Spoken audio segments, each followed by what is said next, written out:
Hey, just the things that made Stanford so tough to get you guys last year were what? It would seem that it was their physicality. Yeah. And Reed Travis being a big part of that. Yeah, they're a long, athletic team at all positions. The guard, John's long.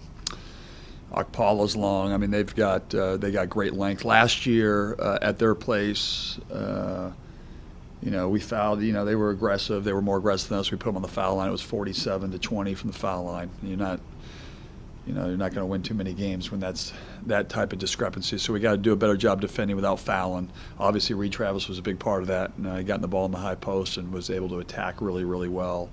Here, it was a dogfight back and forth, and they just out-rebounded us, 48-28. That was a big part of the game. And that's, they won the game in the trenches. They won it offensively, defensively, and was a big part there. A little bit different of a team this year than they were last year without Reed and Dorian and Michael Humphreys, but they're still really, really talented. Dejan's as good a point guard as there is, not just in our league but in the country. He's playing at a high level. Okpala is an NBA player to me. Josh Sharma is a senior who every time I've watched him play, he's just like the Energizer Bunny. He goes hard on all possessions, great offensive rebounder, rim runs, block shots. They've got a really, really good team, and they're just young. I watched them against Kansas, and they had Kansas beat. They didn't foul at the end. The guy made a shot. They had Kansas beat. So this is a team we respect. We know what they did to us last year, and we got to go out there and play well, focus on what we have to do to stop them, and go out and execute it. And if we can do that, we'll be in a situation hopefully to win the game. Hey, and I saw that like 11 of their 15 players are either freshmen or sophomores. Yeah. So when you play a team that young, and when you have a team that's so veteran, how does that show up? I think you'll see it just maybe with veteran guys that have been in the system. You see it, and it could be in critical situations. You could see the consistency over time, or have been in tough environments. But this is a team. A lot of those young guys played without Dorian, Pickens, and Okpala earlier in the year last year. Dejan just kept getting better and better as the season progressed, and when they had their full team healthy, they were as good as anybody in our league. They were probably one of the most dangerous teams. I think the same thing with them this year. I mean, they've got some exceptional talent. Cormac Ryan he's a spot-on shooter. He's a Kyle Korver type. I mean, he gets a shot. It's got a good chance it's going in. Sharma, I think, is playing at a high level. Was player of the week in our league a couple weeks back. Dejan, Okpala. Very, very dangerous team, and they got a good coach, and they just keep getting better. And so it's conference play. You see the games all over, upsets, wins, losses. Every game's different. They pose a lot of challenges for us. Whether it's Dejan or Ellaby coming back to Wazoo, these are local kids that really want to excel. Sure. Do you have to remind your team about that, or it's a given that these guys are going to try and go off on? They know, and this is a team that hurt us last year. And Dejan, he hurt us in transition. He got the ball. He's really fast with the ball. We didn't do a good job stopping him early and keeping him in front. He was able to get to the basket, go to the foul line, and those are things that after scouting and watching that we've just got to keep getting better at. And that goes back to the awareness and being able to execute your game plan. Jalen just talked about going from good to great shot, and his great shot seems to be the mid-range jumper. It's kind of a lost art, and now we see Nas with that in his repertoire. Is that something you're emphasizing? If that's your best shot, that's where we want you to take it.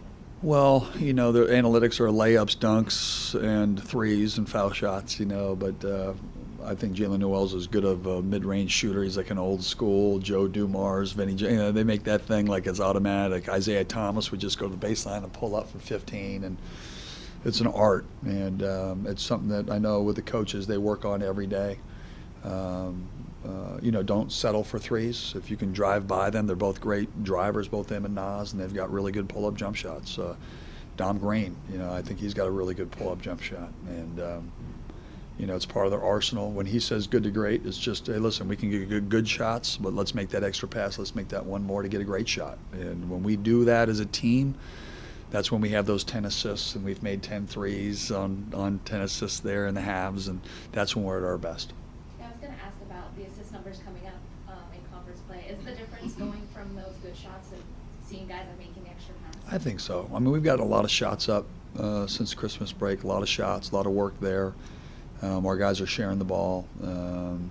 You also have times where we are giving that ball away, and that's was one of our problems last year.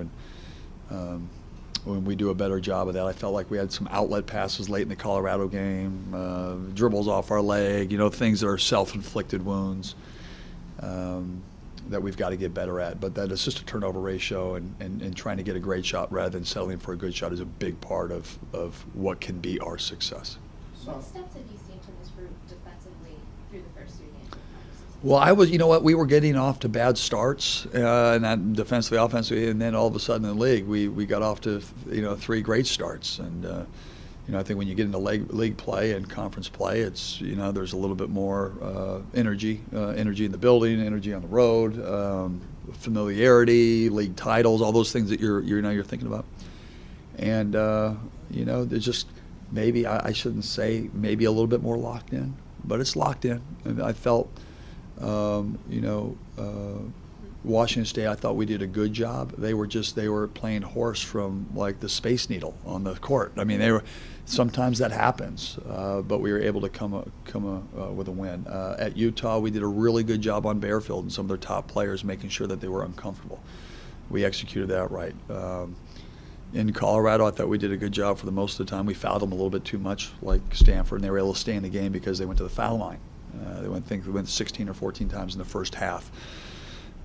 But our defense it's activity, energy and activity, and then awareness of what we're trying to take away. And I felt like those couple things have been really at a high level for us, especially in conference play. I asked the guys this, but if you were to describe what makes Matisse so good defensively, what would you say? Well, there's a few things. Number one, he's got incredible anticipation skills. He can anticipate, it's like the great coaches that I was able to study and be around, is they kind of see the game 5 minutes ahead of how it's going to go. And with Matisse, like a great player, he kind of sees how they're attacking you, and then he just knows where they're going, and then he just baits you. That's one. So anticipation. And then number 2 is athletically he can cover space like no other. And so, there's one thing about seeing it, and then there's one thing about being able to go from, when James Harden does a step back from that chair to that chair and be on balance and still make a 3. Like, that's the difference. And that makes him just elite, is his anticipation, his intelligence part, and then his ability to cover space. I mean, it's almost, he blocked a shot from Quinn Bernard in practice. He said, I finally got him when Quinn was on the team 2 years ago. Quinn would always make these threes from all over the place, and we were scrimmaging during one of our breaks, and the ball went in and went out, and Quinn was in the deep corner, and Matisse came from, it was like, Superman's here. It's been Spider-Man, it's been Deion Sanders, now it's Superman's here. And he just flies and blocks it out of bounds, and he says, I finally got him.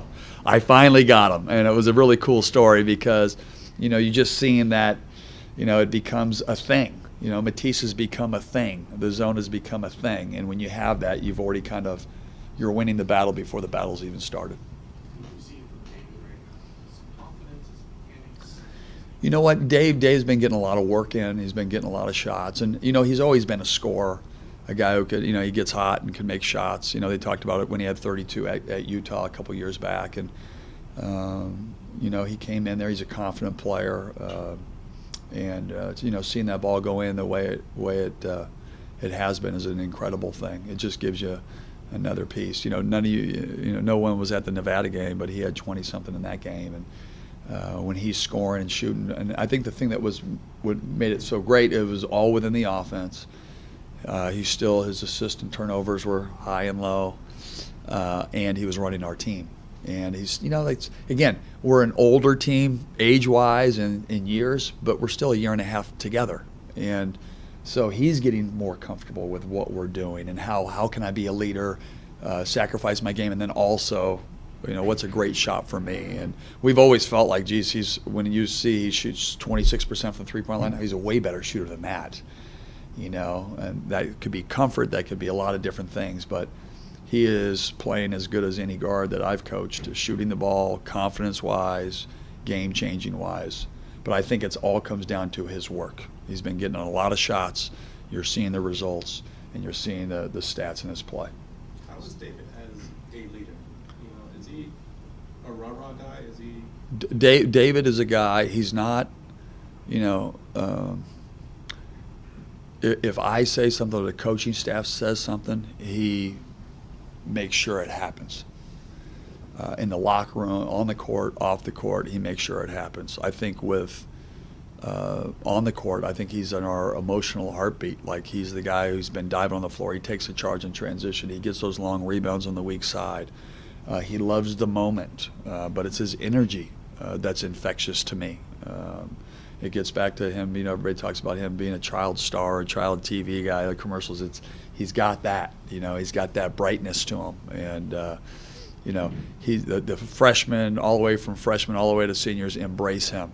And he's done a heck of a job really trying to implement our message, what we're trying to, you know, do for the team and the program. And he's been out front leading that from day one, and I appreciate it every day. He's incredible. Preseason point of emphasis was better rebounding. Yeah. Are you where you want to be? You're getting better? No. Zone's always hard to rebound because you're rebounding areas. It's just something that we're focusing on. You know, it was that and then handling, turning over the ball. And so you're going to have some games where we rebound teams and then some you're not. It's just the way it goes.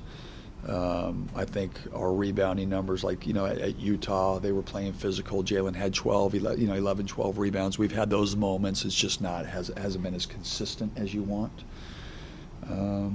But against this team, you're going to have to rebound. They got long, athletic guys. And the great thing with our team is if we rebound, and I keep telling this with the way our lineup is, those end up becoming fast breaks. You know, I felt like we've been getting up and down the court a lot better. Haven't been executing as well in transition, some 2-on-1s, 3-on-2s. We, you know, bobble it or make a play here or there, but I think our getting out in the court has been a huge part of what we've been doing and a big part of why we've been successful. Do you think that if you guys continue to shoot the way you've been shooting from three, that that'll change up the way teams are playing Noah and There's no question about it. And, you know, a lot of times they're fronting them, and then they're coming from the weak side. We're skipping it. We're getting open shots, and we're getting open attacks. I felt like against Colorado when they tried to blitz our ball screens and do that, we made the extra pass. We got it. Sammy made a couple great little plays down there. We shared the ball. We went good to great. And when we do that, we're just different. And, you know, sharing. Easy to talk about, hard to execute, and our guys have been executing. And when we do execute, we're really, really good. Okay. I guess you talked a bit about Nas earlier. I guess a lot has been made of Nas and Amir and how they're both from New York, how they're so interconnected. I guess, how does their friendship, their bond, positively influence them both on and off? They pick each other up. I mean, great teammates is when you're down, you know, you pick the other guy up. So like your support system, that's what your team is. And they're at the hip. And last year when Nas went through a period and he gets so frustrated, and you just see Hamir over there talking to him like a big brother, friend, you know, and that's what it's all about. Even in the Utah game, I was so proud of Matisse. He hadn't had his best game and he wasn't feeling great, and so he was coming in and out. He got in that foul trouble, but he was on the bench, you know, talking to those guys and telling them, keep doing this and watch how they're attacking it. You can get here, and you started seeing the leadership and the friendship and the connection and those types of things. And you know, I think it's getting to be the whole team, but both Nas and Hamir, obviously, being from New York, and they grew up playing AAU ball together, that there's a little bit deeper of a connection, and they just support each other, you know, through thick and thin.